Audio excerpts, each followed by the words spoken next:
Assalamualaikum warahmatullahi wabarakatuh.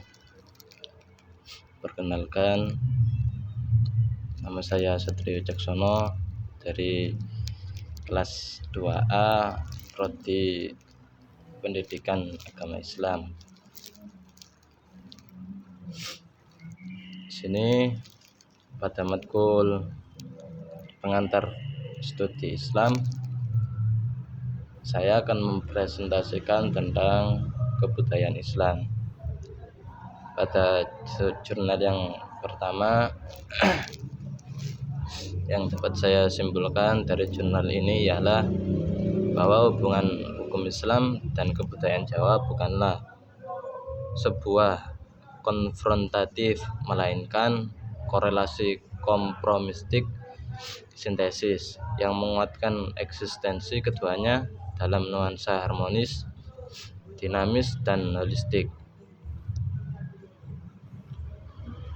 Pendekatan profetik diusulkan sebagai model konsep sintesa yang lebih objektif dan akomodatif, di mana nilai humanisasi, liberalisasi, dan transendensi menjadi titik pertemuan antara keduanya untuk memformulasikan hukum Islam ala Jawa tanpa melanggar prinsip-prinsip Islam.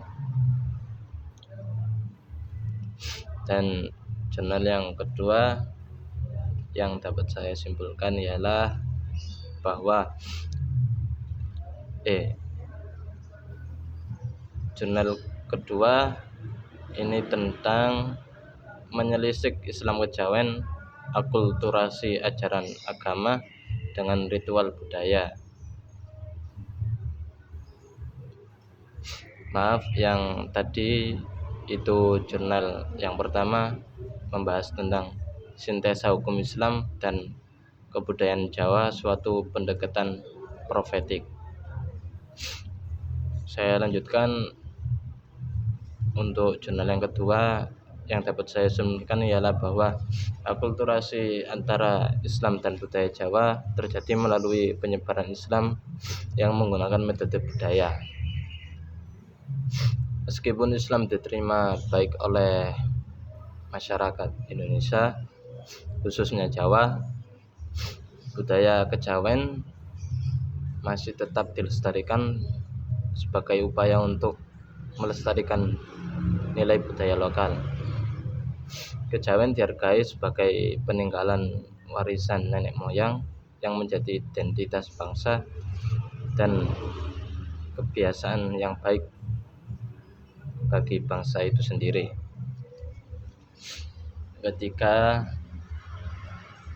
Jurnal yang ketiga membahas tentang sejarah dan penyebaran Islam di Asia dan Afrika. Yang dapat saya simpulkan di jurnal ini ialah bahwa penyebaran Islam di Asia dan Afrika menunjukkan bahwa dakwah melalui akulturasi budaya lebih efektif daripada budaya melalui lisan.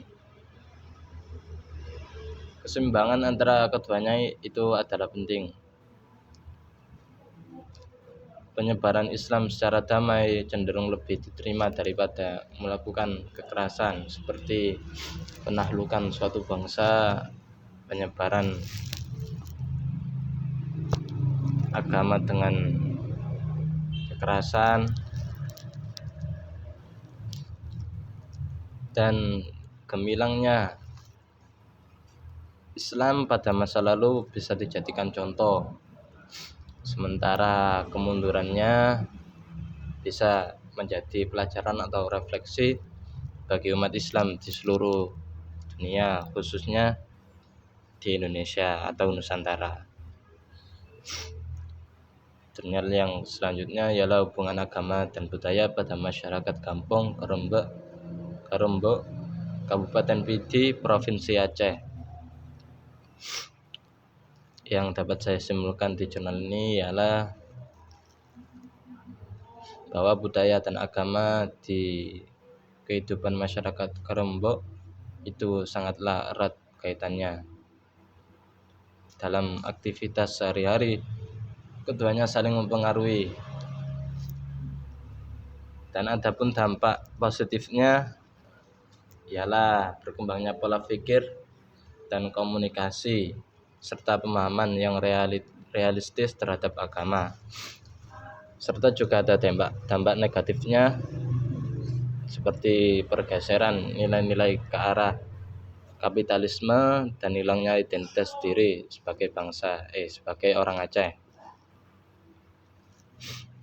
Selanjutnya yang kelima, menjelaskan tentang konsep budaya dalam pandangan Islam sebagai sistem nilai budaya global. Analisis terhadap pemikiran Ali Ahmad Madkur. Menurut Ali Ahmad Madkur, budaya dalam Islam terdiri dari dua aspek, yaitu aspek normatif dan aspek penerapan. Budaya Islam mencakup syariah sebagai aspek mutlak dan prakteknya menegaskan hubungan permanen antara muslim dengan Tuhannya. Budaya Islam adalah budaya adil dan universal, bukan hanya lokal atau regional.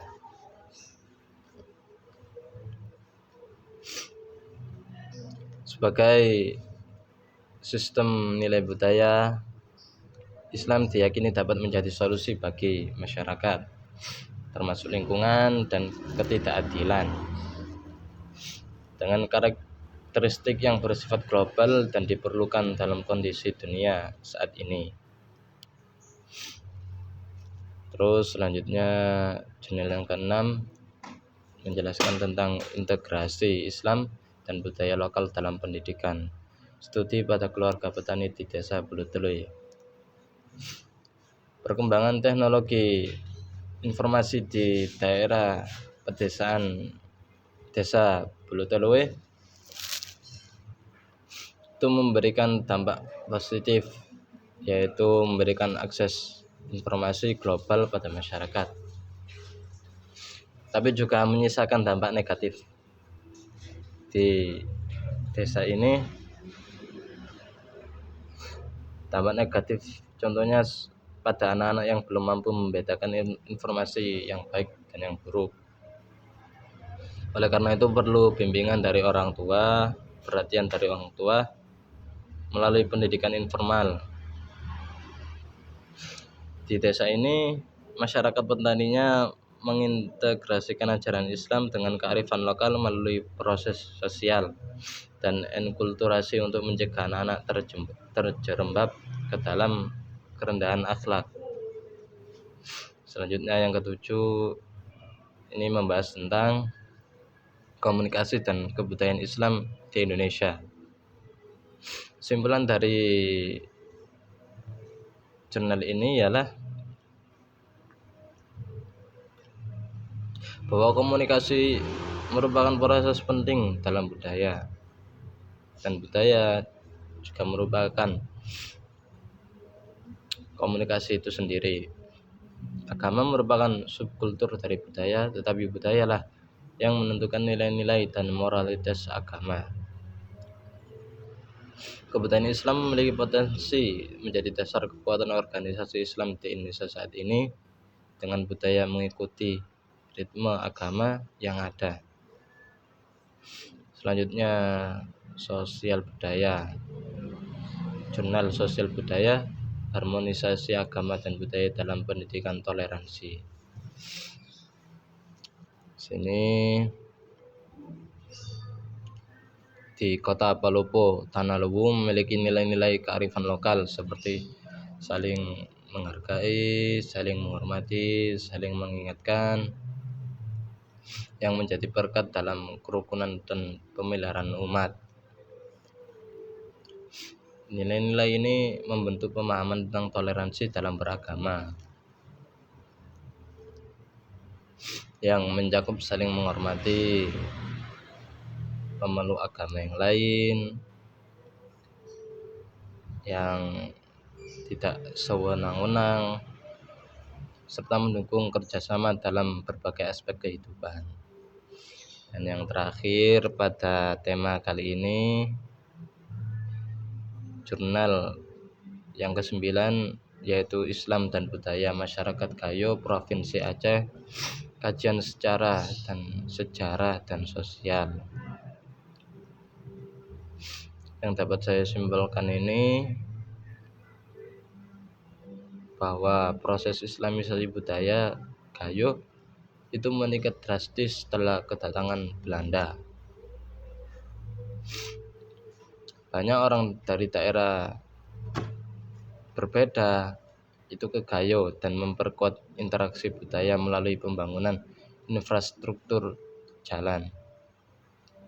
Orang Gayo yang belajar keluar daerah kembali dan terlibat dalam proses Islamisasi budaya setempat.